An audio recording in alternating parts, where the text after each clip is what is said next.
Well,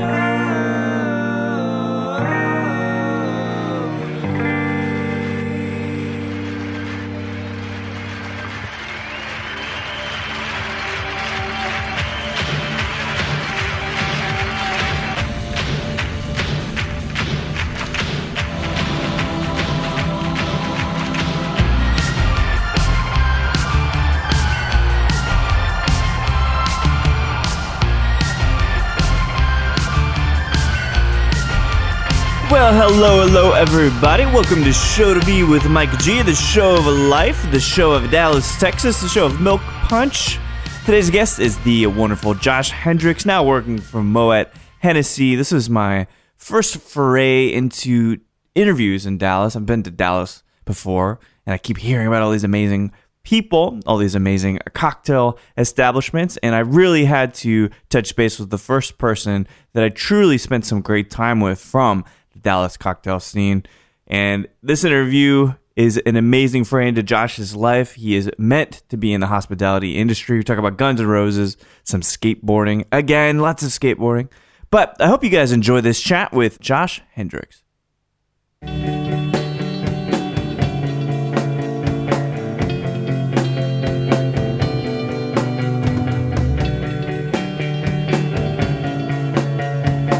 I have never seen Guns N' Roses live, and I've been listening to them since I was a child, too young to go to concerts like Guns N' Roses. So I would love to go see just GNR. I think it'd be pretty good. Yeah. I think they'd sound good. Yeah. But I just don't know.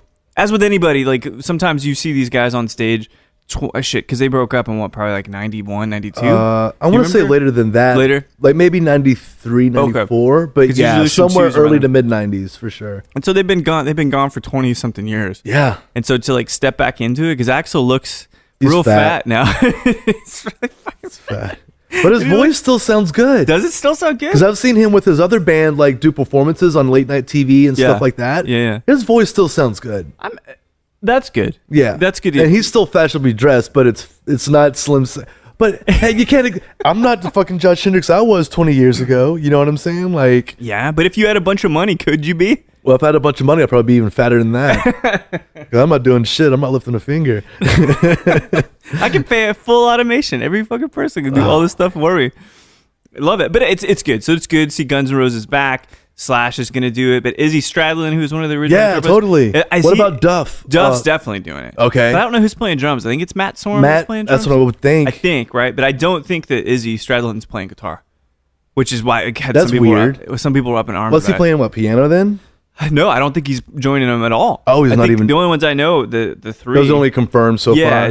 Well, I think that's the touring band. I don't know who's the extra guitar player, but I have to look into it. It's kind of strange. And Ice Cube, I think, is headlining as well. Sure. Yeah. Why not? That's it. It becomes the why not. Yeah, totally. The why not lineup. That's fucking Coachella for you, right? But these guys, because LCD System's playing in the background, they're getting back together. They were apart for like 4 years, and then they got back together. So either the bank account run drew very dry, or you can't live without it. I don't know. It's strange. Huh. Did you ever listen to At the Drive-In? So, I might have heard them, but I couldn't tell you that I have. That's another big one. So it's a good time in music in that sense that us being a little bit more probably middle to upper class now than when we first were listening to these bands, they're all coming back. Yeah. We can come check them out finally. We can relate to it still, you know what I mean? Now we can relate. It's nostalgic, right? Yeah. Because before, you look at it, when Use Your Illusion 1 or 2 came out, it was 92, 91, 92. Mm-hmm. Like 11 or 12. These dudes are most badass records. Amazing, right? Double album. And they're like, they have this meteoric power as rock stars, and I'm just a kid. Totally. Now, I look at, now I'll be turning 36 next week, I look at Axl, and it's like, well, maybe we weren't that far apart, but at that time, man, I do some catching up. It's so strange how that dynamic changes, but you'll pay whatever it takes to take you back to where you felt like a kid. It was fun. It was totally fun. Totally. Yeah. Fun. Well, how was your trip to Austin then? You were in there a couple of days. I saw you had a crew with Tober and Brandon.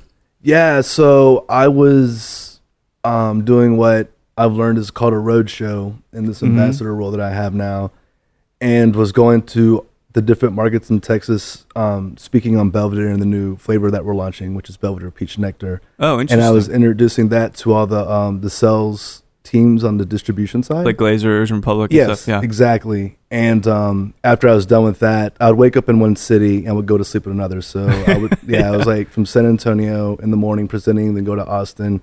And so when we got in town that night, I was able to have the fortune of linking up with Brandon and Toby. Yeah.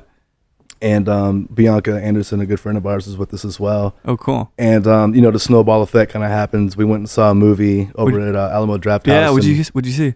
The new Leonardo DiCaprio movie. The Revenant. Yes. I just saw it last night. What'd you think? It was long. It was long. So did you go into it like with preconceived notions? Like, had you seen trailers? Because I hadn't. I walked into it not knowing anything. Yeah, it's a great. I came in with a couple biases, and one was that I knew he and DiCaprio and Hardy were up for Academy Awards. Right. So that I knew, and then Inarritu was up for Academy Award as well for director, and I knew it'd be long because that's what his movies are like. Inarritu's movies. So that was it though, and Beyond a Bear Attack, which was like one of the greatest things I've ever seen in a Jesus. If you didn't walk away from the movie with any other impression or emotion or feeling, that bear scene. God damn it, it's crazy. And then he sees his son killed right after that. Ugh. Spoiler. Sure. But it's not even a spoiler because that's the whole impetus for the movie and the journey and all the shit he has to walk through to get to the other end, you know? But do you think he deserved an Academy Award? That's that's what I was talking to Lydia about this morning because I woke up and I'm like, does he deserve? That was like the first thing I said to her this morning because we watched it last night. I'm like, is that a cat? Did he lead the movie? It's like Castaway kind of, right? The person that played the role of Fitzgerald, Tom Hardy, crushed it. Crushed it. Such a dick. But he crushed his role though, right? Yeah. You know what I mean? Like I remember his character more. Sure. You know what I mean? Yeah. Even though Leo's character did a lot more activities that you saw as a viewer and emotionally participated in, like when he had to sleep inside of the horse. You know what I mean? Yeah, like scenes like that, like Empire Strikes Back shit. Right. Like it totally takes you to that next place. You're like, oh my God, like that really could happen if I was in that scenario. Bye, baby. It's a brutal movie, but again, go back to it because I love award seasons. Because I loved Matt Damon in The Martian because he led that movie. Sure, you got to know him. You knew his motivation, and you were on his side too. For you know sure. what I mean? And I almost I'm feel gonna science the fuck out of this. Fuck right you are. You know what I mean? He's humorous. He's humble. He's living the most adverse scenarios in the universe, almost literally, right? And he's just so likable. And DiCaprio's likable, but he's so stoic and so at arm's length as a character. You don't feel like you bond with him. And I don't feel like I ever really got the emotional depth of the character. But doesn't that also like until you make that decision when you read the script and decide if you want to play that role or not? Like as an artist, don't you want to show that you can be in these different positions? Yeah. You know what I mean? And that you can be creative and from an artistic standpoint. Right. Not that I understand that world and nor do I try to pretend to, but like I can appreciate those Makes efforts. some sense, you know what I mean? for sure. It's like I haven't done this before. I mean, DiCaprio has done everything. Sure. Been every kind of guy. Likeable, dislikable, rich, poor, all of it. And they were only filming with natural light. There was no artificial light in the whole movie. Oh, that's amazing. I didn't know that. All natural light. So like the fire scenes, everything, all natural light. Yeah. So like you're looking at it from that team standpoint as well, like, oh, they're going to do something really innovative and like almost like crazy to do. So that can be amazing. I can see like why I would. I didn't know that. Rad. Yeah, that changes it a little bit from a technical perspective. I mean, it's a beautiful movie technically. Natural light. Yeah, interesting. Sunlight. That's it. God damn, and all the reflections of the snow, right? That's some really good camera lenses. Probably some of the best, I imagine. But it's certainly one of the. So you came away. Did you come away from it thinking, well, at least now I got to go get a drink at Box Table to settle my brain over this whole thing? Well, it's across the street. My friend Leo works there, so I got to go hang out with Leo. And then when I walked in, JR was there. Joe with Treaty Oak, he was sitting there having a cocktail. Ryan from San Antonio was in town. So a whole crew, man. Yeah, and then Evan Meeker walked in, who I had officially just met. Literally then. So yeah, it's just that snowball effect of, all right. So we're all kind of hanging out, and then proceeded to go over to the Townsend and have a couple of shots over there. Yeah. What'd you think of that beautiful bar? It's gorgeous, man. Yeah. Those guys are cool. They're doing some fun stuff over there. Cool it was my first time walking in. It was, great. Yeah. Great, you had a chance to go to Small Victory yet? No. That's another one to check. Just right over there, too. That whole section or quarter, if you will, is just like getting really fucking cool. Yeah. There's gonna be some great spots coming. I'm sure I'll be back down south pretty soon, so I'll put that on my list. Yeah, I mean, and luckily you're not too far away. No, it's not impossible to get to. Yeah, absolutely. How do you feel about the vibes from like from the coctology industry, like the vibe in Dallas versus Austin? Do you think they seem a little bit different to me? Is there anything like palpable for you? Define what you say different so I can understand. Yeah, sure. So I feel like maybe the industry in Austin's a little more playful. Does that make sense? Maybe not that it's less professional, but a little bit more playful and maybe a little bit less casual. Okay. Or sorry, more casual. More casual than Dallas. Sure. And Dallas is maybe more suit and tie kind of thing, like handshake deals and all that. So you're talking about like more or less like perception and creative value? Maybe, yeah, that's a good way to put it. I mean, again, like everyone shouldn't be the same though, right? No, otherwise it's boring. Yeah. There's a lot of amazing talent, and I think every city that we're able to fortunately be able to travel to, you can always find something really, really cool. And I think Austin definitely is a big part of that conversation in Texas. Yeah, for sure. You can't talk about Texas without talking about Austin. Yeah. And you can't talk about Texas without talking about Dallas either. Sure, but it's all relative. Sure. You know what I mean? Yeah. But to say, I think it's all about the fighting the good fight. And what I mean by that is we're all working towards a common goal. We all help and support each other. I know in our local Dallas community, we do a fantastic job of that. I brag on ourselves all the time for community, that. But outside of that, from my personal experience, is the only thing I can speak from. I've not had one. I've been able to reach out to every market if I've had a question about something and get an answer from someone who wants to help. Got it. That's amazing. So our state's amazing. You know what I mean? Everyone that makes up our community is amazing. It's its own economy in itself. Totally, that's the strange thing. Texas is an independent republic. By government, right? Yeah. So, so there's your swagger right there. There you go. The Texas patriotism, right? Which is unique to Texas. You won't find Montana patriotism necessarily in the same way. There's a lot of pride. There's a lot of good people doing some cool stuff, man. And it's rad to see all my friends grow. Like, it's funny. Like, when I first met you was in 2012 in Portland. It was in 2012 already? 2012. God damn it, really? And that was right when my Texas career was starting to move forward with momentum. Yeah. I had been winning some competitions, and I was in Portland because I'd won the North Texas position for the Campari cocktail competition. Oh, really? Okay. And was one of their finalists. I competed against Tacey Rowland that year. Tacey, huh? She was representing Austin. But like to see for me the last 3 years, not only where I've grown and been able to be exposed to some really cool things, like everyone around me has too. And I think it's really cool, man. Like people develop momentum and they're focused, and I think they're able to reap the benefits of working hard and doing something that you love, because you put a lot of yourself into it, regardless if it's the brand side behind the stick, the creative side, the marketing side, the sales side, a lot of the sides that people don't even realize exist. You're doing it from a personal place. Yeah. And it's really rewarding. It's very much. It's a cool place. One of the things I wanted to do, I hadn't had a chance to yet, was go see the Roosevelt Room. Yeah, Denison. And Denison Justin's place, man. And I tell you what, it's gorgeous. And it's so cool. Those are two comrades that I grew up competing against in one way, shape, or form, and have developed a mutual respect and friendship with. Right. And to see those guys, I've known them both since their Drinkwell days, which has been a couple of years, which honestly wasn't that long ago. Does it not feel like, not just in the general sense of time, but in this industry specifically, 6 months is a massive amount of change just in 6 months, whereas maybe in our personal lives it's not, but in the industry, the ebb and flow and how people will move to other positions and stuff, it's like countless people moving all the time. There's a lot of momentum, and sometimes that's a great thing, and sometimes it's a bad thing. Yeah. I think in Dennis and Justin's example, it's a great thing. I mean, these two young guys are now small business owners. Yeah. They're creating opportunity for the community, as well as offering another option for what Austin has to show off. Right. And Justin, he's an incredible talent, and Dennis is amazing as well. Yeah. I mean, and they're both handsome. I mean, come on, what the fuck, man? You're on the cover of GQ magazine like no other. Right. It's like Butch the hell? Cassidy and Sundance Kid, right? Like you got Paul Newman and Robert Redford. I don't know which is which, but that's how it is. Like those two kind of like suave dudes that have beards. Well, I don't know if Jessica can grow a beard, but star power though. Star fucking power. There you go. Yeah, it's perfect. Handsome. How was your handsome? How was your experience over there then? It was cool though, man. They were busy as hell. It was a Tuesday night, and it was 3D three deep at the bar, and like all their tables were full, and Dennis was back there banging it out. Yeah. Justin was hanging out with me though, so that was pretty cool. I had a chance to have a cocktail with the homie and give him a hug and shake his hand.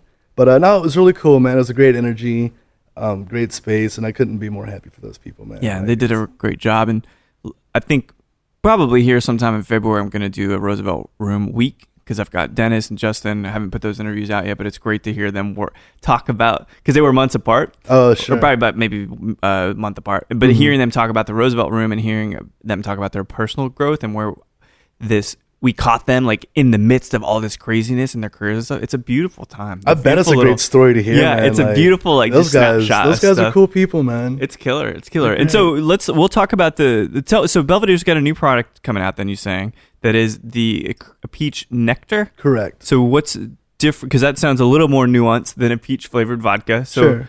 The process is different. The taste is different. So to touch on that real quick, it's a maceration process, and what that by definition really is extracting the oils from these flavor profiles. We're sourcing apricots out of Poland in 3 different select regions, and California peaches. And what they'll do after that is they'll blend and rest that with the Belvedere pure that we distill and make. Yeah. And then that's how they'll produce the bottle. So there's no added sugars, nothing like that. Like the flavor that you're just getting, the essence, the pure essence. It's the raw, natural flavor profile. And it adds a lot of texture, a lot of viscosity on the palate. Yeah. Beautiful product. Peach juleps, peach fizzes. Yeah. Yeah, peach Bellini, like a frozen slushy. Peach Alexander. We can go on and on. Yeah, it sounds pretty brilliant. But yeah, totally great stuff. So, so you're a Texas guy then? Did you grow up in Texas? I'm originally from Atlanta, Georgia. Atlanta, okay. And I moved to Dallas, Texas 8.5 years ago from Louisiana, from New Orleans. Okay, so we're talking, you said you had a younger brother, is that right? I do. Yeah, and so core families in Atlanta, what were your folks doing? So originally, yes. Yeah. And then we all started going southwest. It's interesting because I was going to Louisiana to go to LSU. And then did that and moved down to New Orleans. And then my brother, being behind me, went to LSU. How many years younger is he? 7. So he's 26? 28. 28 or something. Yeah, I forgot that. I keep thinking you're 30. I'm 30. 35, right? I'm 35, so he's 7 years behind me. Okay, 28. Yeah. So my mother ended up getting empty nest syndrome, and she moved down to New Orleans. No kidding. So she could be close because I was already there. Yeah. And then my brother was at LSU still, and it's 45 minutes. It's not a hard. Yeah. So he would come home all the time or whatever. And then my brother moved to New Orleans, and then I was there for a total of 6 years, and then moved to Dallas. In the same year that I moved to Dallas, he moved to Austin. Oh, no kidding. And we've both been in Texas the same amount of time. No shit. So is he in Austin now? Yes. Oh, I didn't know that. Yeah. So you see him every time you come into town, I imagine? Sometimes if he makes, he's a cool kid. He's a cool kid. He's a cool East Side Austin kid. What does that mean, actually? For me, it means like, in my example, it's my little brother who probably gets a gig every other weekend at a cool beer bar and works his job to make his bills. Right. Like, and then his attitude's like, fuck it, whatever. Like, I just want to perform. Yeah, right? Totally. What does he perform? Is he a guitar player? He is a bassist. A bassist, okay. Yes. Is he in a band then? A band right now? Yeah. If he is, I don't know the name of it. We don't really. I mean, when we see each other, it's just catching up. Touch and go. Yeah. So why is he saying? But so my brother, for example, is my half brother, and we're very similar, but we're also really, really different. So it's interesting if you talk to both of us in the same room. It's like, what, really? Like, we were out last night, for example, and the first time that my fiance's parents and my parents meet, and my brother, first time they meet him too, and. Kind of socially awkward. It can be. Yeah. And I tell you what, the whiskey kind of helped until it didn't help anymore. Sure. And then it was a fucking weird situation. Then it was like, I have a drinking problem. It's like, everyone else was like, God, he drinks his 4th whiskey already? They're still on their first. But it's funny because like the way that they interpret my personality versus my brother's. And so my brother he came out first because my parents were still doing some stuff. We all eventually met downtown in Fort Worth. And my brother's pretty quiet. He's a very smart guy, but he doesn't necessarily have the need to express that, right? Some people, they want to make sure the smartest person in the room kind of thing, and perhaps I've had that problem before. Maybe not, but anyway, so he's kind of quiet, and my soon-to-be father-in-law is like, is your brother really conservative? Because it thought like it turned into a political thing because like somehow we were offending him. Like, no, he just doesn't talk all that much, And so it's those things that I love, those dynamics between brothers. But it's your full brother? Yeah. Yeah. Well, I mean, so yes, like a backstory. Some people know this, some people don't. I was adopted from the time of birth, but I was. Yeah, like. But you didn't know the difference, right? You were open. Right. He was born 7 years after I was already in the game, right? Yeah. You won that. Yeah, round. totally. Like, You're the older kid. Yeah, exactly. I used to push him down in the laundry basket and tickle him until he pushed himself. Like all the fun brotherly pranks. See, I used to be able to do that. Now I realize got maybe not a foot, but like a half a foot on me now and reach. So all he got to do is take a swing, and my ass is knocked out. He grew up, huh? He really grew up. So now I try to avoid conflict verbally. Sure. To not like push him and wrangle him. That's funny. But so I want to go back to a little bit because I don't know too much about Atlanta, and so you spent most of your time there until you moved to Louisiana. I grew up in Decatur, Georgia specifically, which is DeKalb County, which is a 12-minute MARTA train ride from the east side of Atlanta to downtown 5 Points. Okay. So anywhere, I mean, just from the transit system and where I lived in it. Yeah. Yeah, I mean, really easy to get around. Totally, I was a skateboard kid. Oh no shit! So I'm all around the different parts of the city. And, hanging out, having a good time. What kind of stuff were you doing? Let's say in high school. I was trying to take us back to that moment. We're talking about Guns N' Roses a little bit. You're skating. Sure. Were you going to punk shows and stuff like that? All the stuff that goes I would around? sneak in shows. I was still too young. I'm like 14, 15, 16. I'm just getting exposed to Cypress Hill. So hanging out. You talk about 90s hip hop and shit earlier. Yeah, for sure. I'm spray painting on walls I shouldn't be spray painting on. Yeah. Just a little badass kid riding around town. But that's my experience in Atlanta pretty much. And there was this girl I had a crush on. You're going to find this to be like a consistency in this conversation. Girls. Depending on how far it goes. Okay. Girls, I like girls. She decided that she wanted to go to Louisiana for school, and I was bored and had nothing else to do. I was like, cool, let's do it. So I moved out there chasing her. Was this after high school then, I guess? This is probably 2 years after high school. So you're like 19, 20, something like that? Exactly. It's a good time to do that shit. Yeah, I had nothing else going on, So all right, so I'm going to take a step back just even one more time. And so the thing that's interesting is, one, I didn't know you were adopted, and it doesn't frame stuff really that much differently, right? But you said that your mom and dad, were they relatively in the church then when you grew up? You said your mom was specifically. Yeah, totally. So what's interesting is my father had a background in technology, but when I was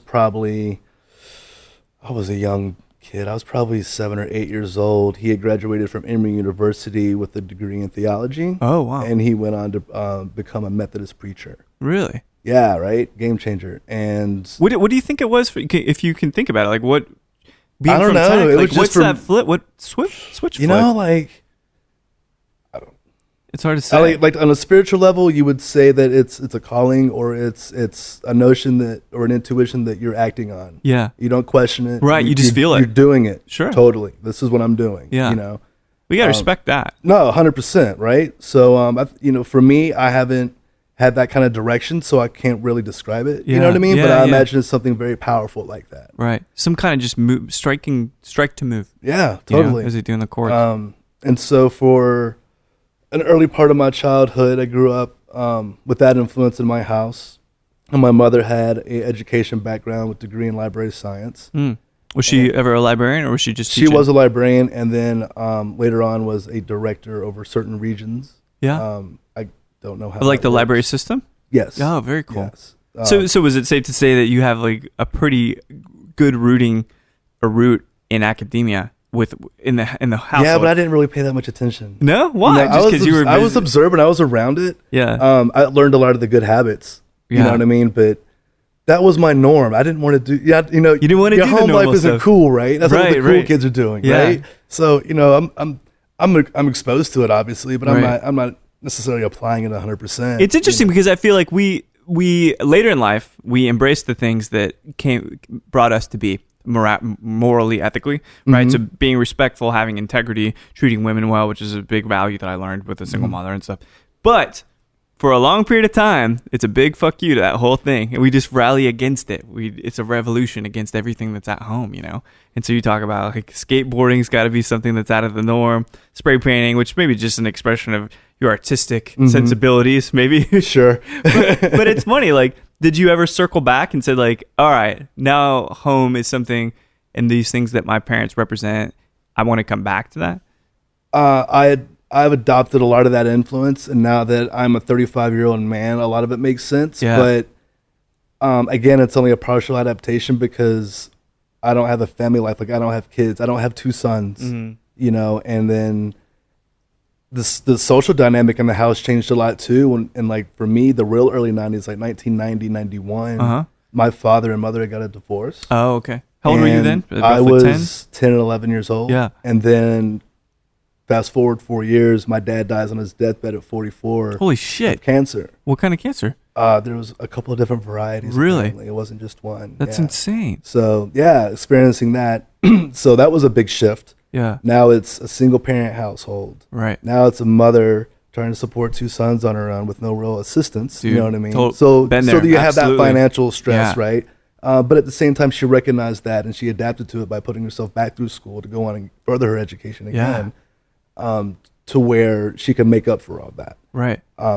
As I was growing up at that same time, I was helping with a lot of those duties, but she was still paying the dues to get where she needed to be. Yeah, she's still working, and you're still trying to understand who you are. Right. And my brother grew up in a different mindset because a lot of the benefits at that time when he was coming of that mindset, my mom was there for him in a lot of ways too, which is cool. Like, sure. Totally cool. But it's funny, like going from Atlanta to Louisiana. Atlanta was where I first ever got behind the bar. Really? Yeah. I was first semester going to Georgia State, and I worked at the Intercontinental Hotel in Buckhead. Okay. And this is, I'm dating myself now. Well, it's before you moved for the girl, right? Yeah, this is like 2000. Okay. 2000. Totally different world. Totally different world. Yeah. And I was a waiter. Really? Yeah, and I even lied getting that job. Just about your age or your credentials? Oh, it was about my credentials. So I needed, Cirque? Yeah, what's that? Yeah, I've been there.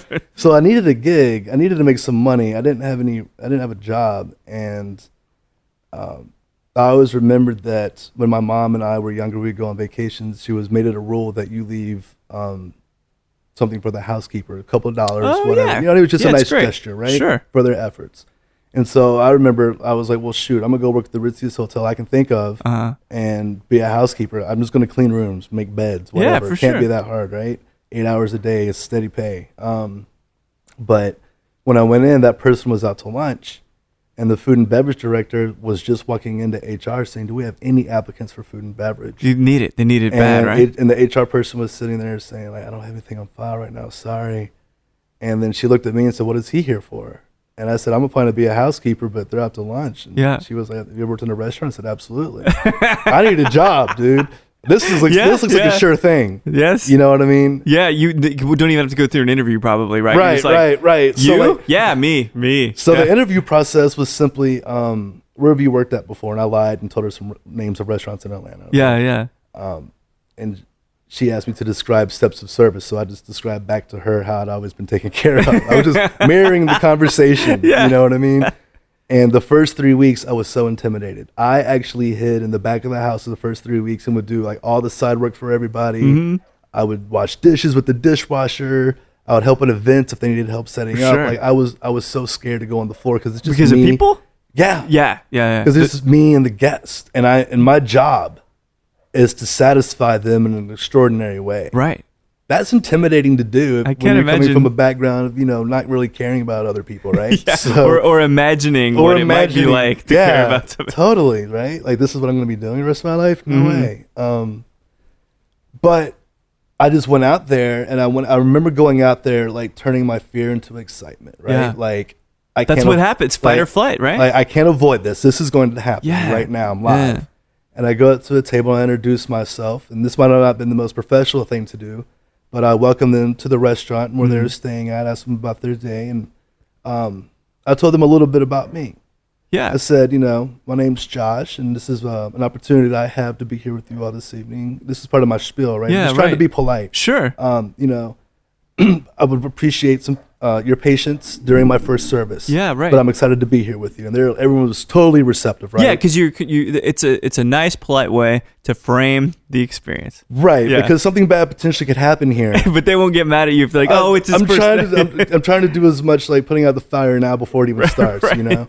But it was funny because my shift lasted for about 2.5 hours, and it was that same excitement throughout the whole shift, through all my tables, and getting that reception back that really built my confidence into thinking that, all I really need to do is be polite and take care of people. And I can have a lot of fun. So you enjoyed it? Oh, 100%. It became a new talent that I didn't know I had. Right. But I didn't even think that far yet. I just knew this was something fun that I could potentially be good at. Sure. So after about 4 months of working breakfast, lunch, and dinner, I'm working all the shifts. I'm making all the money. Like, I'm loving this.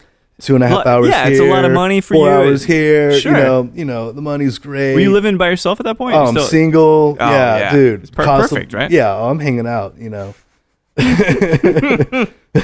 Magic City, here I come, Enter woman, stage left. Yeah. But no, life is good, man. And then I always remember the bartender, John, and he's just a good old boy from Georgia. There's nothing fancy about him, but he was a hard worker and he knew his drink recipes. Yeah.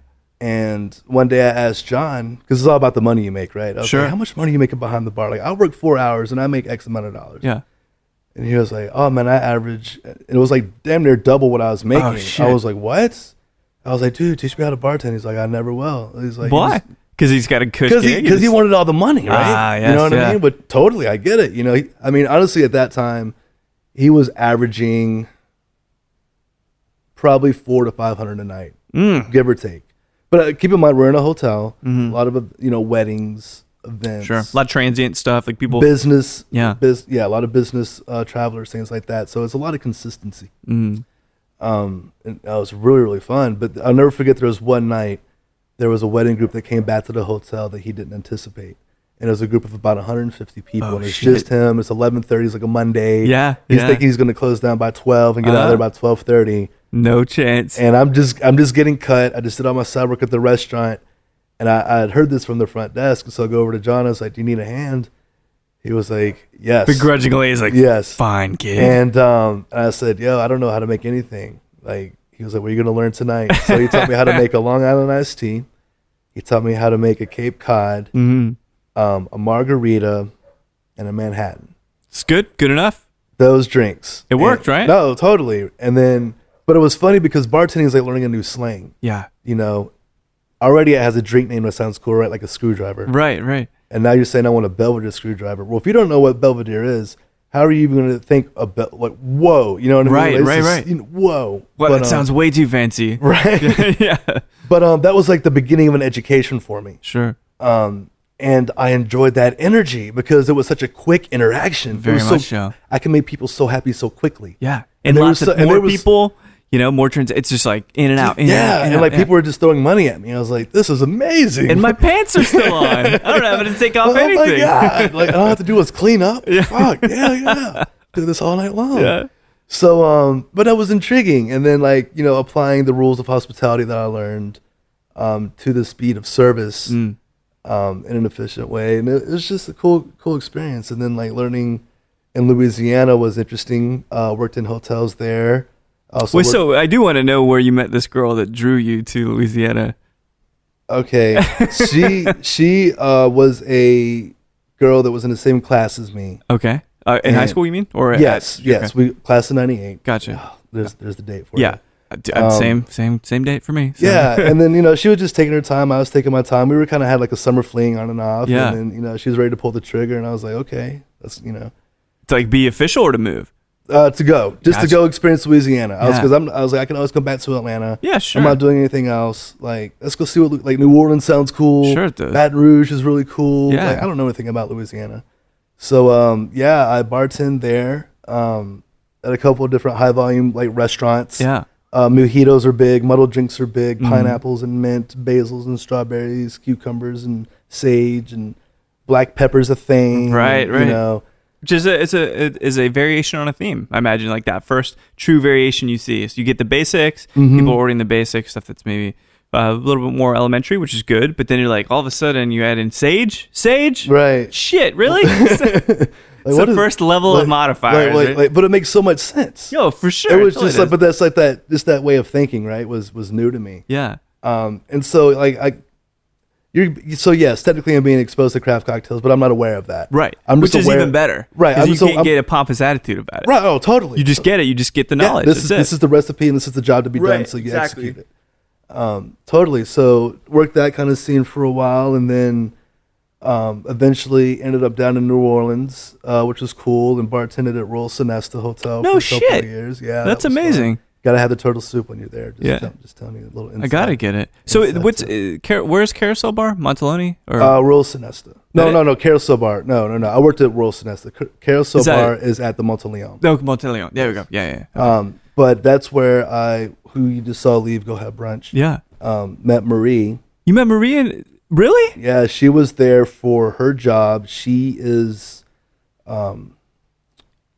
I call it a glorified secretary, but it's an executive assistant. Okay. And she works for the president and CEO of her company. Oh, so cool. she helps with like the travel arrangements and details and their itineraries and things like that. And she was needed in Louisiana for a year's time. Okay. And her girlfriends would come down to the bar about once a week and hang out. You know what I mean? And just have a good little patron. Yeah. And we'd flirt that way or whatnot. She's gonna kill me for telling this story.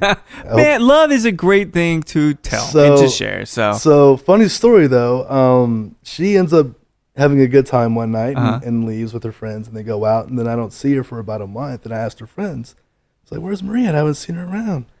They're like, "Josh, she got pulled over the last time she left." Shit, really? I was like, I knew I was working, right? Yeah. Oh, fuck, like that's not cool. So I felt horrible.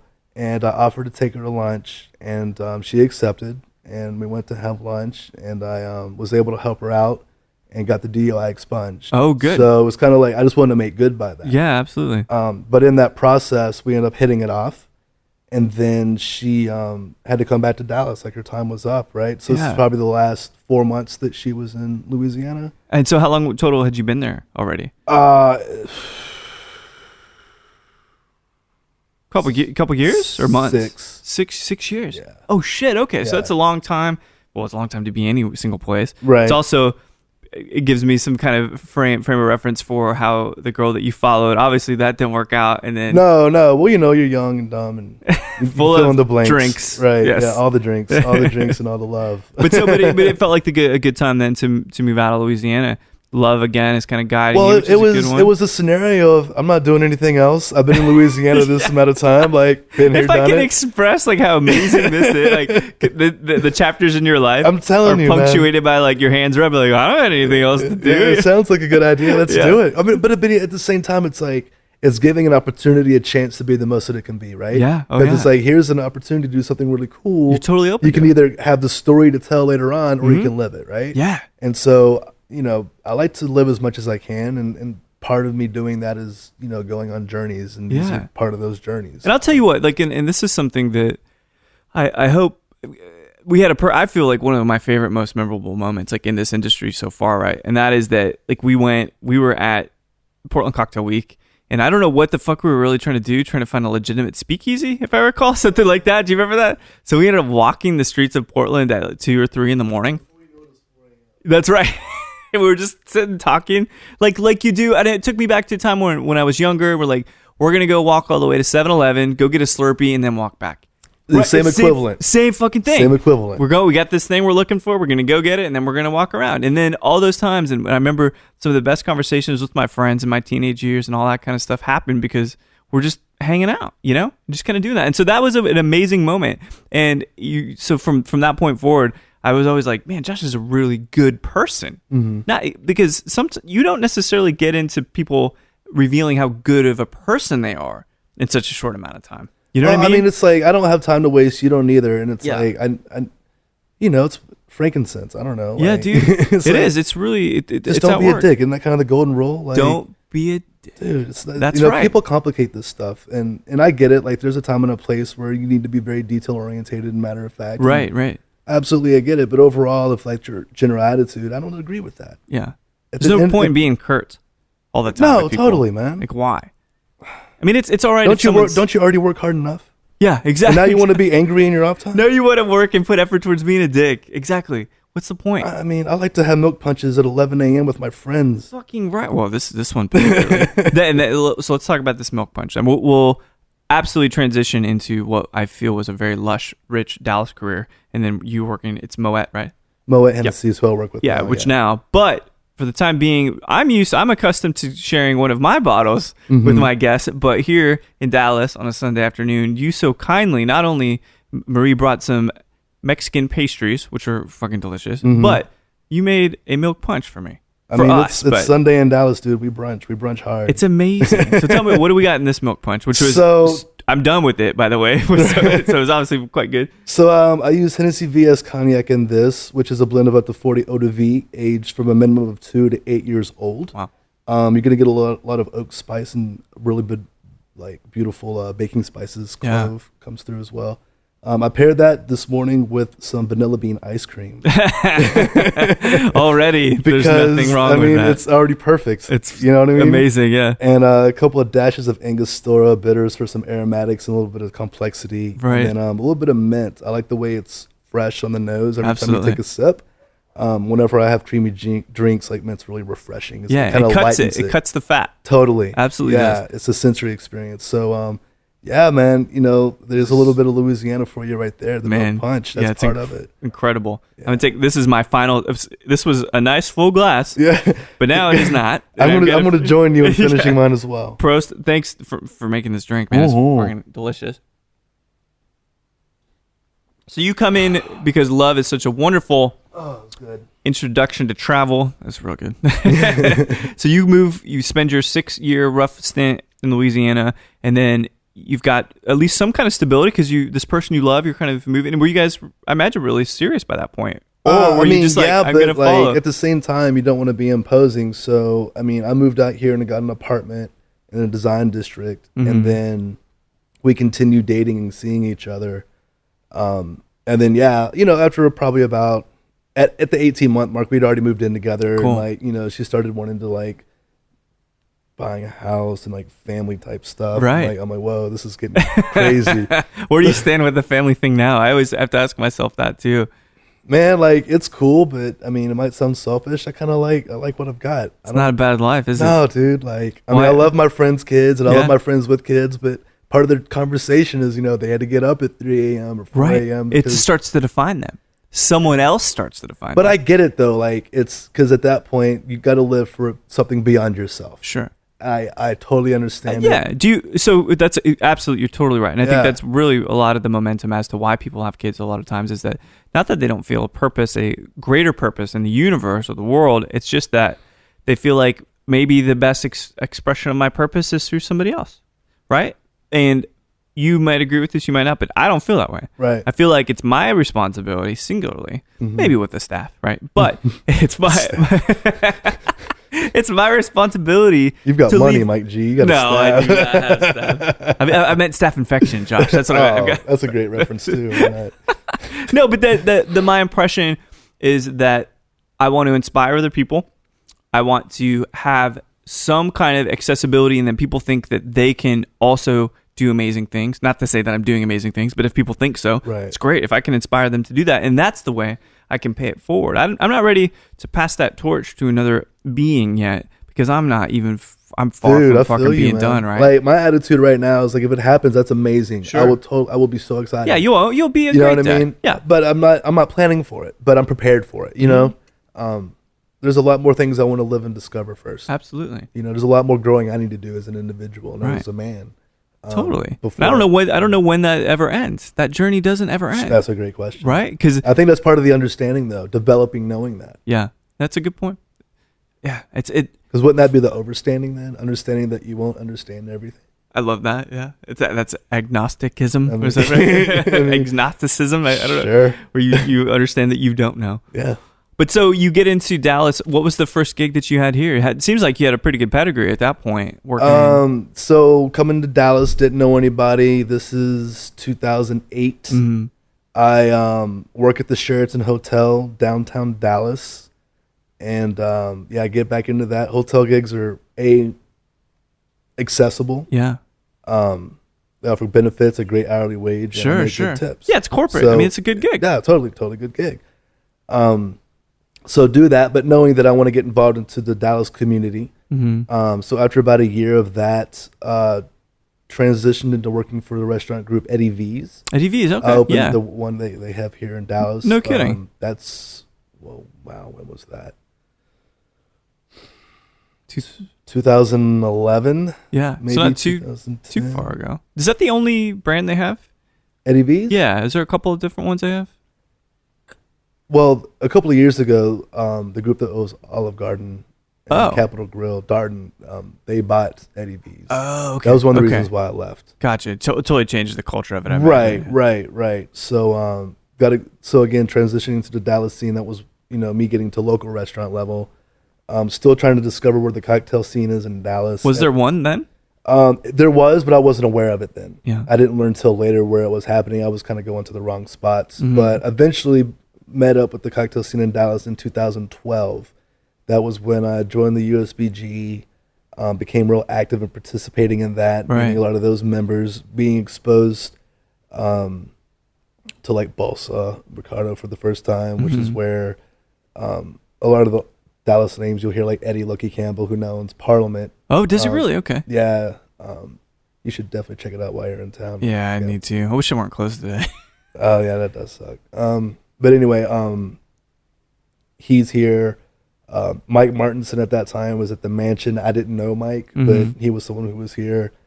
Jay Cosmos was here. Jay, yeah. But I don't know these people. Right, you just had heard of them, right? Right, totally. Well, They're at that iconic. point, not even really heard of them. Still kind of discovering them. And it's just a matter of, being in those social circles, and you start meeting people and running into each other. The first time I met Mike Martinson was at a Campari competition in 2012, and it was my second ever guild experience, like get together.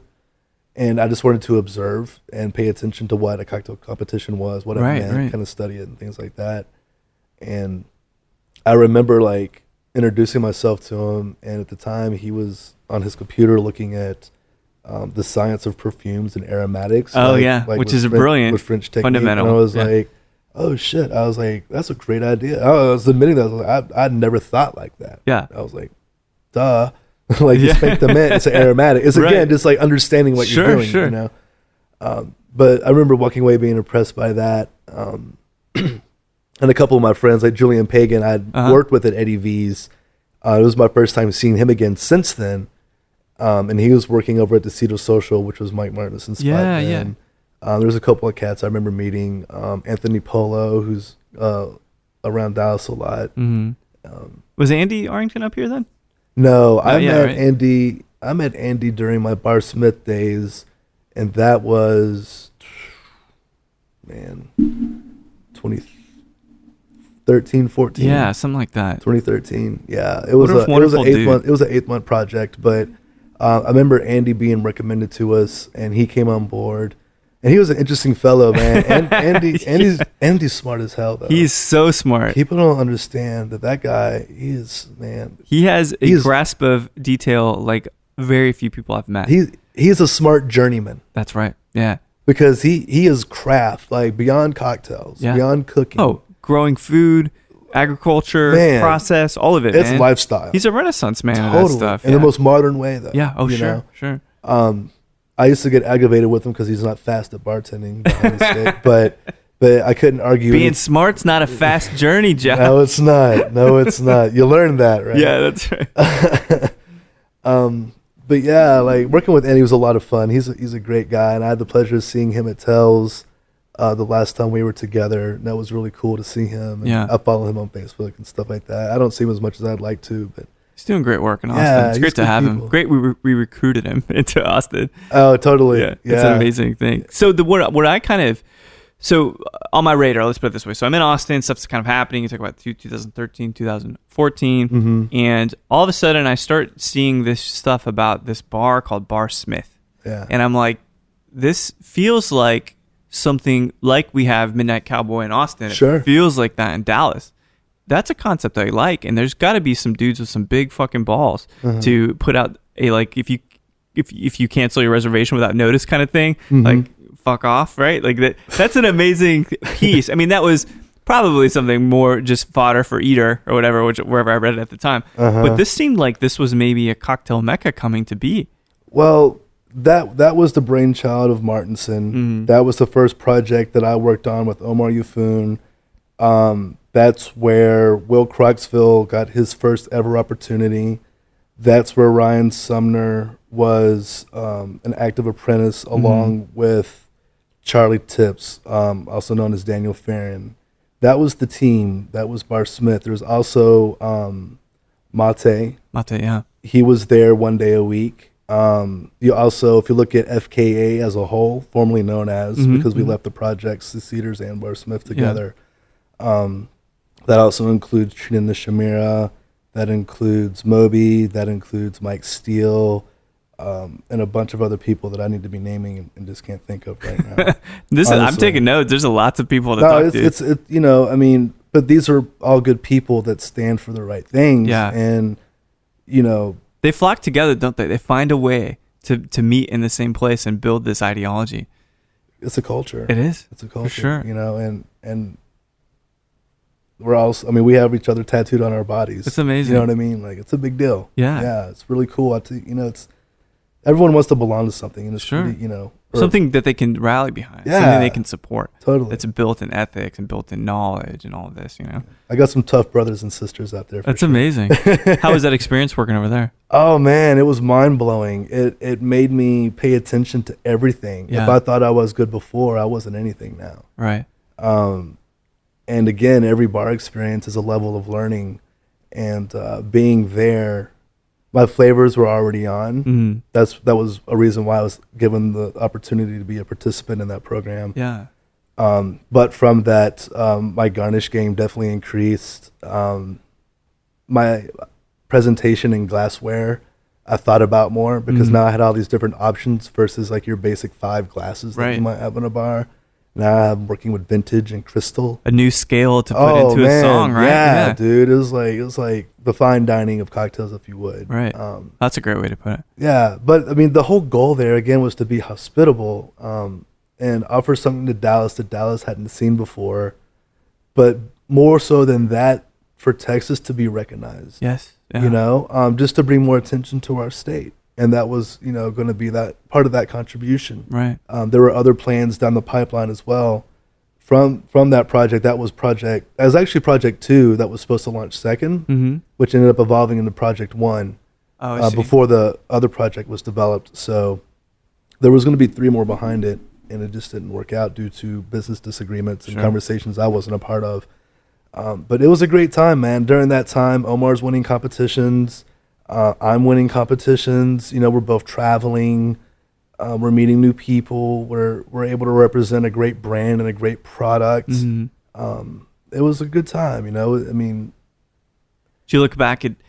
Do you think that Dallas will ever line up in that same artistic way as it did with that spot? Because it had some resonance outside of the state, outside of the city, and in a sense, it was like this band. It had a deep impact. It made a boom. Yeah. It made a boom. It's like right before it blew up, the singer died. Yeah. You know what I mean? Totally. That's totally what it is. Totally. And so I just wonder, not to say, because that has to happen. So I was listening to New Order earlier, right? So Ian Curtis kills himself, New Order is born. And New Order couldn't have come from anything else. And New Order has had a much longer career, a much more prolific career. And now they are a part of the fabric of music. Modern music, even still, 30 years later, you know? And so maybe that's what Smyth was, right? Smyth was a great launching pad because look at where everyone else is today. Yeah. Mike now owns Proof and Pantry and Madrina. Hands down, best restaurants in Dallas. No any shit. list. Amazing. Give a damn what list you look at. Yeah. Omar Yafoon's with the 86 company. Right. You know what I mean? Mate's a beverage director for his company. Will Croxville just took an opportunity in New York working with Mario Batali. I mean, you have all this great lineage. Yeah, that's right. Lineage from that, you know. It's exciting to, you know, to see where everyone absolutely where they found their direction. Yeah, it's incredible, man. Like everybody starts out in some band, you know, and then they go into bigger, better things. It's crazy. I love it because I always compare everything to music. Ryan's doing great in L.A. He's in L.A., right? Yeah. Now, where's Julian at? Julian was working at Madrina, and he also is a part-time ambassador with the Sazerac company. Oh, very cool. Yeah, so everybody everyone, on. yeah, like the momentum changed, but the goals didn't. Right. You know. When did you make that choice to move from behind the bar to educating the bar? So literally a year ago. About a year, exactly. Yeah. I officially went live in my market. This is going to sound very corporate. March 1. March 1. That's the first of the new quarter, isn't it? Yeah. If you're doing a calendar. Yeah. Now that I understand that. That's right. Yeah. I've lived a full quarterly year. There you go. And it was about a 6-week conversation, and it wasn't an easy choice to make, honestly. I struggled with it because I was part of this great team that has a solid momentum. I'm working at Proof and Pantry. I'm one of the lead bartenders. Yeah. You know what I mean? I'm enjoying what I'm doing. Wasn't looking for anything different. And that's why it works, because when you're looking, that's when it doesn't work. There's something about that. That's right. Something about that. Don't be overeager. Let that be the message of the day. Or don't feel like you're too deserving. You know? Sure. Because we aren't. You got to be humble the whole time. And I think attitude, man, that's the biggest thing. Like, that's been my biggest probably tool that I've ever used, is being able to have someone vouch for your character. That's right. Because, people question backgrounds, and people question, who they're associated with and things like that. Right. And that's a part of the game. But to be able to have someone vouch for your character, that means a lot to me. It's very personal to me. They're putting their name on the line for your name. And you know what? Those are the same people I do the same thing for. Sure. I do it all the time. Part of this industry, especially like where I'm at now, you hear a lot about different opportunities, either with the brand side or another restaurant or things like that. And, people ask about each other. And so it's good to be able to stand up and speak. Well, loudly. If you don't have that, how can your career go forward if you've been a dick to everybody you ever worked with? I don't think it does. You don't see those people around as much anymore. That's right. The industry's changing, so they're poaching people that have good reputations. Totally. If you are known as the guy who falls out from a cocaine overdose behind a dumpster every time you're in Austin, Texas, that could, or even the guy who's drunk every night. Or throwing up on shoes or whatever, right? It's funny because, I don't have a theater background, but a lot of people in the service industry do, and they equate, being on stage, and I definitely understand that, because I agree you should never have your back to a crowd, right? And yes, you're on a stage. Game even face. in your personal time, people are always watching, and you call it creepy or unfortunate or whatever. It just is a reality. It's what it is. Sure. And I hang out and I have a good time with all my friends all the time. It doesn't mean I need to crush a bottle every time I see you. Right. You know what I mean? It's the toll it will take on your health. Your conversation a lot more. That's way more, and that's going to deplete profoundly the more that we drink. Like, 1 milk punch, brilliant. Puts us in a wonderful level-setting attitude. Sure. 10 milk punches, I'd be real stuffed. Why do I want to do that? Yeah, why, right? Because it does degrade the experience. And I think that you start seeing that as some of the people get more mature and older. Maturity often comes with age, not always, but the older I get, I realize one mezcal, that's it. That's all it takes. Mm-hmm. I want to talk to people, man. Yeah. I'm not trying to party and just make it so superficial, because I feel like so much of this industry, not always, right? It doesn't afford us long format interactions, right? So coming into your house and you inviting me in warmly, being in your living room, getting to sit here and talk for over an hour, right? Has it been over an hour? It's crazy. It goes by so fast, And we're not wrapping yet, by the way. We still got to talk about the Moet stuff. But that long format kind of stuff and these kinds of conversations, there's nothing I would give to not keep having these with people, because. And the cool thing is you're documenting it. That's right. It's chronicling the whole thing. Right. I don't know that much about Dallas history, the cocktail scene, but you have been an integral member of that. Mm-hmm. And I'm going to go meet with Omar after this, right? Totally. So potentially, I will come back knowing so much more about the story. And maybe there's a book there somewhere. Who knows? Right? But that's the thing, though. If you look at the amount of people that you know in Texas, everyone has a story. Absolutely. And they're all very interesting. They're all very different. So bright. Omar's perception, or Omar's story, is very unique. He came up hardcore, bar back. Yeah. In the pubs. Punk rock bands. Yeah, it's amazing. Traveling with Rev and Horton Heat. He's done some cool stuff. Dude, I got to talk about the Rev. Yeah, no man. shit. He's done some cool the stuff. Rev. All right, well that's all. That is mental note. I got to talk to him about that. But it is great, and having these kind of conversations. There's like I said, there's nothing finer and there's nothing better to sit down with good people and have good conversations that are long format. Where do you come from? Not a lot of people know where I come from, where you come from. Right. And that's really, really important. So you're a year in, about almost exactly, as of 3/1, a year, so just short of a year, and you make this choice to work with Moet, because when I went the only time I went to Napa, I learned it's not Moet, it's Moet, right, and they sought you out. Mm-hmm.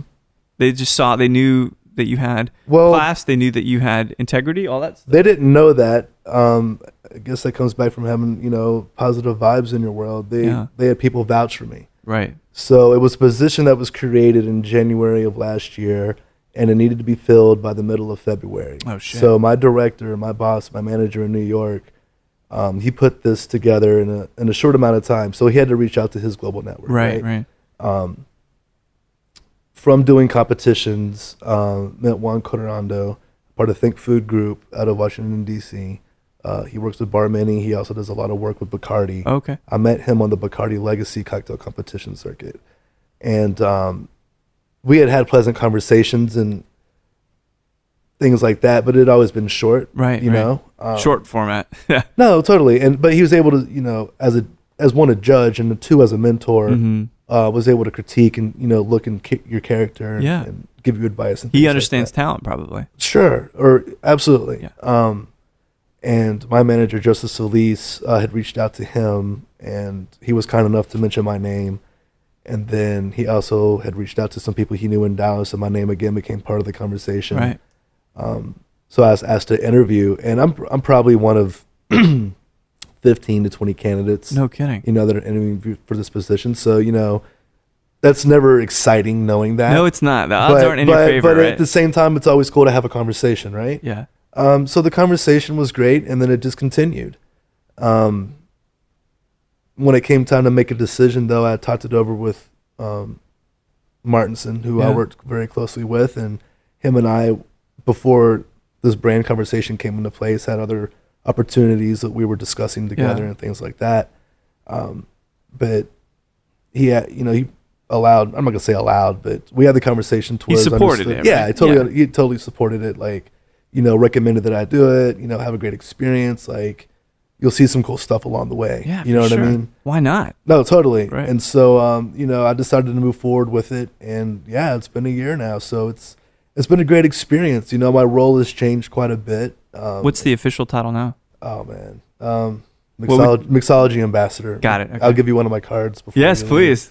But what that entails, though, is brand education in my community about Belvedere vodkas and Hennessey cognacs, alongside with cocktail collaboration and creativity. Yeah. So I'll work with lead bartenders, bar managers on cocktail development, working with those two brands. Right. And we'll do some cool stuff on menus and things like that. Yeah, that's so cool. Yeah, no, it's really great because I'm able to support my community in a way that I've not been able to before.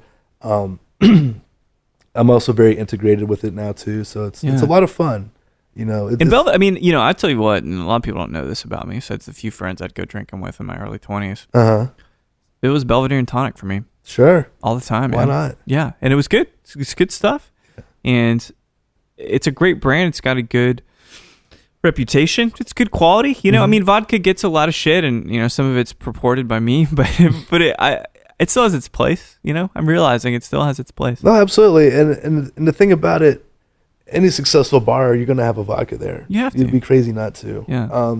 But it's funny, one of the things, and, obviously being a cocktail kid, vodka wasn't necessarily my default spirit all the time. Right. But it's interesting now that I'm involved with it a lot more, and I'm able to sit down and try them side by side organically in a non-biased way and really experience them for their own characters. It's been a new education. Yeah, for sure. And for me, I enjoy that because it's like, it's making what might have been a weakness before a total strength now, right? So it's like it's a cool experience. Yeah, it's just learning. Yeah. And I enjoy learning. Once you stop learning, you cease to exist. I agree with that. Was it the unexamined life isn't worth the living? And I've mentioned that quote before, but I think it's Whitman or something. Someone correct me. I hope that someone will start a Twitter that's the fact corrections for all the stuff I say. It has a filter before you type it.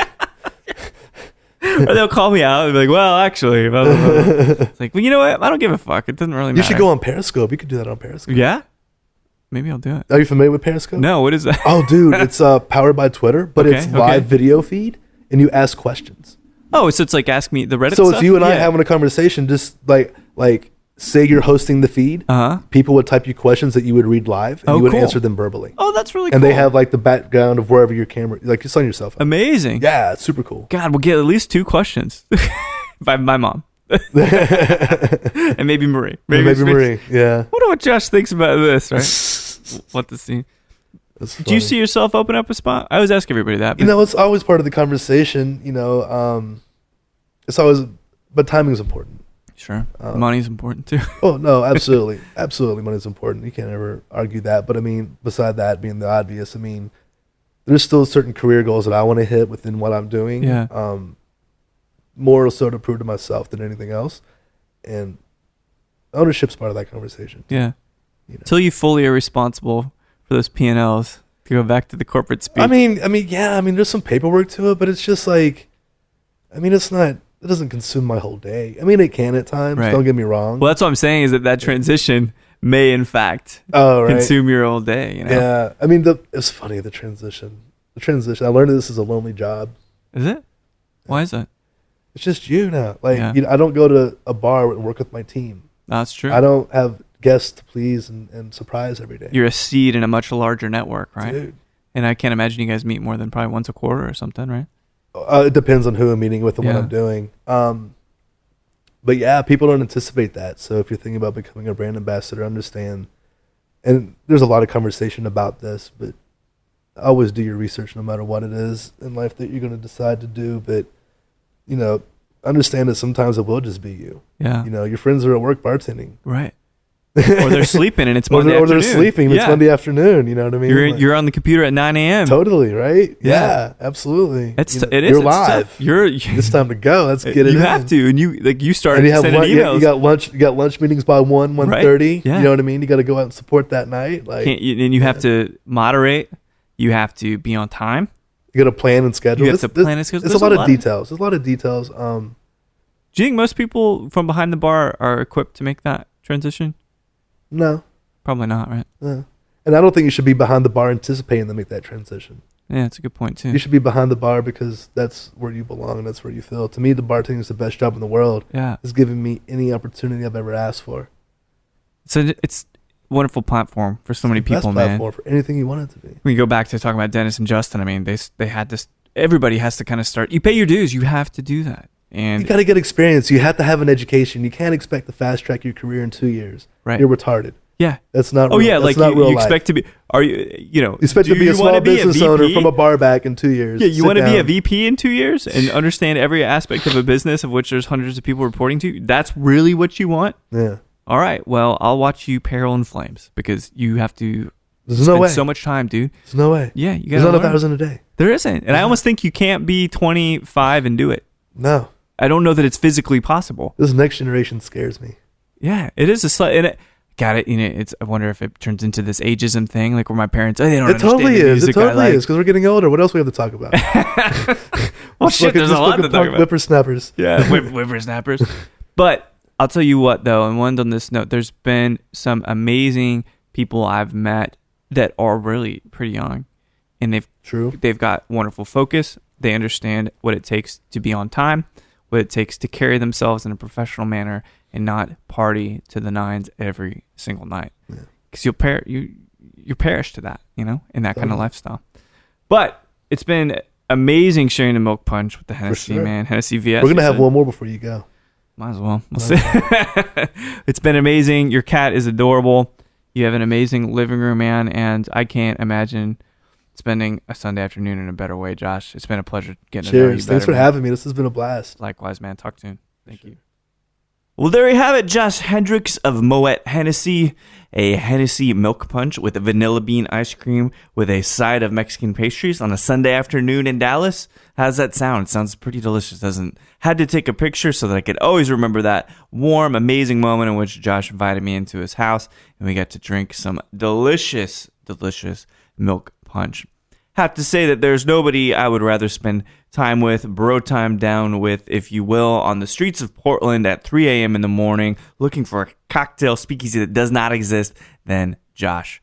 Josh, thanks so much for inviting me into your home. Thank you for sharing your life. A lot of wonderful twists and turns there. And of course, love being a wonderful undercurrent that brought him to Dallas, Texas today. So, no matter what you're doing this week, singing karaoke, eating ice cream, thinking about buying some Mexican pastries, just whatever you do, whatever it is, please keep dancing.